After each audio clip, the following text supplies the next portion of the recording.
दोस्तों, क्या आप यकीन कर सकते हैं कि कोई इंसान 438 दिन समुद्र में रहने के बावजूद ना उसके पास खाने के लिए कुछ हो और वो फिर भी जिंदा बच जाए। तो दोस्तों, पल भर के लिए अपनी आंखें बंद कीजिए और सोचिए ऐसी घटना के बारे में। दोस्तों, ये एक घटना नहीं, एक सच्ची कहानी है। आइए मैं आपको बताता हूँ, बने रहिए मेरे साथ वीडियो में अंत तक।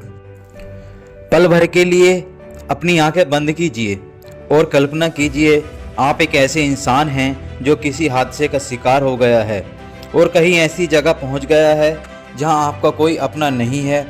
आपके पास ना भूख मिटाने के लिए खाना है और ना ही वापसी की कोई उम्मीद। आपका दिमाग भी धीरे धीरे काम करना बंद कर रहा है। अब अपनी आंखें खोलिए और खुदा का शुक्र अदा कीजिए कि ये एक सिर्फ कल्पना है। मगर क्या आप जानते हैं कि ये किसी इंसान की असली कहानी है? ये कहानी है एक निडर मछुआरे जो सल्वाडोर अल्बरेगा की। वही अल्बरेगा जो मछली पकड़ने के लिए समुद्र में उतरा तो, लेकिन उसे वापसी में पूरे 438 दिन लग गए। 17 नवंबर 2022 ये वह तारीख है। अल्बरेगा मैक्सिको के एक गांव से निकला और गहरे समुद्र में मछली पकड़ने उतर गया। इस यात्रा में उसके साथ उसका एक साथी भी था। मछली पकड़ने में उसे अल्बरेगा जितनी महारत हासिल नहीं थी, मगर वो खुद को निखार रहा था। अल्बरेगा की योजना के हिसाब से उसकी यह यात्रा करीब एक दिन तक चलने वाली थी। इस दौरान ब्लैक टिप शार्क और सेलफिश को पकड़ने का उसका प्लान था। सब कुछ योजना के अनुसार ही शुरू हुआ था, मगर तभी एक खतरनाक तूफान ने अपनी दस्तक दे दी। भारी बारिश और तेज हवाओं के कारण उसे खतरे की चेतावनी मिल चुकी थी। बावजूद इसके वो अपनी सिंगल इंजन वाली टॉपलेस बोट के सहारे आगे बढ़ता रहा। ये रिस्क उसे भारी पड़ा। 5 दिवसीय तूफान उसे अपने साथ बहा ले गया। जिस रेडियो से वो मदद मांग सकता था वो भी नष्ट हो चुका था। बोट का वजन कम करने के लिए अल्बरेगा ने 500 किलोग्राम वजन के बराबर की अपनी सारी मछलियाँ फेंक दी। अब उसके पास ना तो खाने के लिए राशन था, ना रोशनी थी और ना ही किनारे से संपर्क करने का कोई तरीका। खुले समुद्र में उसकी बोट बेलगाम आगे बढ़ी जा रही थी।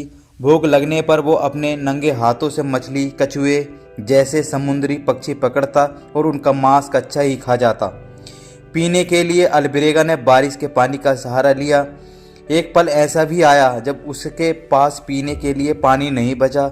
ऐसे में उसने कछुए का खून, अपना मूत तक पिया। करीब 4 महीने के बाद सल्वाडोर के साथी ने कच्चे मांस को खाने से मना कर दिया और अंत में भूखमरी से वह मर गया। मगर सल्वाडोर ने जिंदा रहने के लिए सब कुछ जारी रखा। सल्वाडोर अपनी शुरुआती बिंदु से 10,000 किलोमीटर से अधिक की दूरी पर था। खुद को भगवान के सहारे छोड़कर अल्बरेगा ने खुद को अपनी बोट के सहारे सौंप दिया। वह खुली आंखों से आसमान में टिमटिमाते सितारों को देखता, इस उम्मीद के साथ कि कोई उसकी मदद के लिए आएगा। उसने आसपास कई सारे जहाज़ों की चहलकदमी महसूस की, मगर कोई उसकी मदद के लिए आगे नहीं आया। इस अकेले पल में अल्बरेगा ने गीतों और भजनों के साथ समय काटना का साधन बनाया। साथी के गुजर जाने के बाद जोश बिल्कुल अकेला हो गया था, इसीलिए उसके मन में जीवन ख़त्म करने के विचार भी आते थे। धीरे धीरे करके उनका मानसिक संतुलन भी डगमगाने लगा था। अपने साथी की मृत्यु के बाद भी जोश 6 दिनों तक उसके मृत शरीर से बतियाते रहते थे। फिर उन्हें लगा कि इस तरह अपना आपा खोने से कुछ नहीं होगा। उन्होंने वास्तविकता को स्वीकार करना होगा। फिर जोश ने अपने साथी की डेड बॉडी को नाव से फेंक दिया। जो उसके साथी कोरडावा ने उन्हें कहा था कि मृत्यु के बाद वह उनकी बॉडी को न खाए। 30 जनवरी 2014 को 438 नारकीय दिनों के बाद अल्बरेगा ने कुछ दूरी पर पहाड़ों को देखा। यह मार्शल द्वीप समूह का एक छोटा सा कोना था। उसने अपनी नाव छोड़ी और तैरकर किनारे पर आ गया। आखिरकार वह जमीन पर था। किनारे पर पहुंचकर जैसे ही वो खड़ा होने की कोशिश करता, वो गिरकर बेहोश हो जाता। जल्दी ही वहां के स्थानीय लोगों की उस पर नज़र पड़ी और वो उसे अपने घर ले गए। इसके बाद उन्होंने संबंधित अधिकारियों के अल्बरेगा के बारे में सूचना दी। पुलिस जब मौके पर पहुंची तो उसने देखा कि अल्बरेगा के टखनों में सूजन थी। उसकी आंखों की रोशनी बहुत कम हो गई थी। वो मुश्किल से चल पा रहा था। उसके बाल किसी झाड़ी की तरह उलझ गए। लिहाजा उन्होंने लगा कि सल्वाडोर अल्बेरेगा के साथ किसी ने बर्बरता की है, जबकि सच कुछ और था।